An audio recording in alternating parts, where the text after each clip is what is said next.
It was supposed to be a normal group photo, nothing special, just a quick picture at the end of a hiking trip. 6 friends, 1 camera, 1 quiet forest, 1 sunny afternoon, the kind of photo you take without thinking, smile, click, done. But 3 days later, every single person in that picture was gone, all of them, except the one who took it.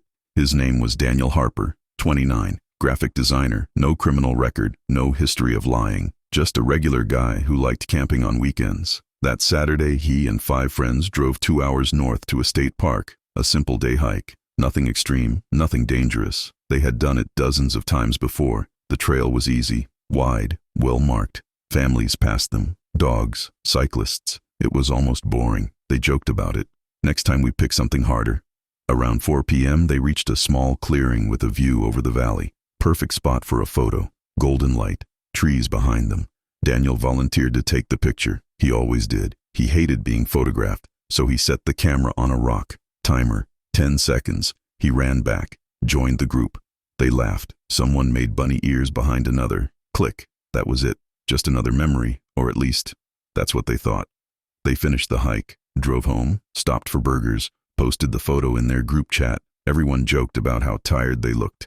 Completely normal day. Nothing strange, nothing unusual, no warning. The next morning, Daniel woke up to 10 missed calls, all from the same person, Rachel, one of the hikers. He called back, straight to voicemail. Weird. She always answered. Then he checked the group chat. Silent. No messages since last night. Also weird. They usually talked constantly. Memes, photos, stupid jokes, but nothing. Complete silence. By noon, he felt uneasy, so he started calling everyone. Mark. No answer. Lily. No answer. Chris. No answer. 5 friends. All unreachable. At the same time. That's not coincidence. That's something else. He thought maybe phones died. Maybe they were sleeping. But by evening, still nothing. That's when police called him. Not the other way around. Police called him, asking questions about them, because all 5 had been reported missing by their families that same morning. Cars still in their driveways, beds untouched, phones left at home, wallets still there, like they had never returned from the hike, except Daniel clearly remembered driving back with them, eating burgers with them, laughing with them. So how could they be missing?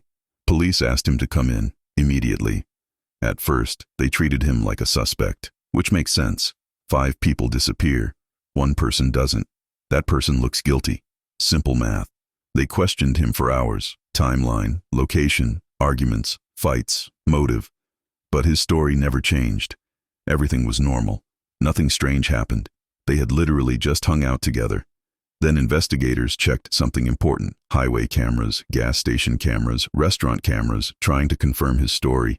And that's when things got impossible, because every camera showed Daniel alone, driving alone, entering the restaurant alone, sitting alone, talking to no one, laughing at nothing, like he had imagined the others.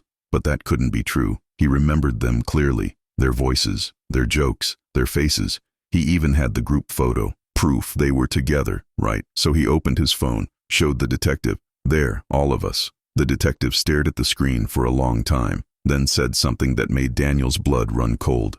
Who are you talking about? Because in the photo, there was nobody else, just Daniel, standing alone, smiling at the camera.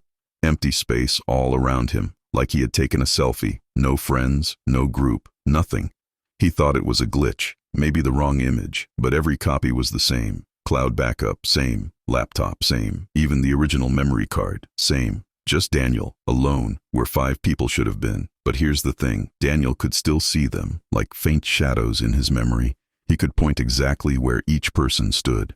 Mark was here, Rachel here, Chris in the back, but visually, there was nothing, just trees, grass, empty air, like reality had erased them perfectly. Police searched the trail, nothing, no footprints, no dropped gear, no backpacks, no food wrappers. It was like those 5 people never existed, not just missing, erased. Then it got worse, because when detectives checked records, things started disappearing. School photos, group pictures, social media tags, all gone. Any image with those 5 people, they simply weren't there anymore. Edited out perfectly, like they had never been born. Even government databases started acting strange. One by one, their records vanished. Driver's licenses, medical files, tax numbers, deleted, as if the system corrected itself, like it was removing an error. But their families still remembered them. Their rooms still existed, clothes still in closets, toothbrushes still in bathrooms, physical proof they lived. But digitally, nothing, no trace. It was like the world was slowly forgetting them, except Daniel. He remembered everything, every detail, which made police even more suspicious. How could he remember people that officially didn't exist? They ran psychological tests, memory scans, brain imaging, everything normal. He wasn't hallucinating. He wasn't crazy. He was just the only one who remembered. Then one night, he stared at the photo again, zoomed in, pixel by pixel, and noticed something strange. Right behind him, tiny distortions, like heat waves, like the air was bending, exactly where his friends should have been standing, like something was there, but not fully, like reality hadn't rendered them correctly. It lasted maybe 2 pixels wide, barely visible, but it was there, a distortion, 5 of them, in 5 different spots, exactly matching where he remembered them, like outlines, like ghosts, or like something had removed them, but not perfectly.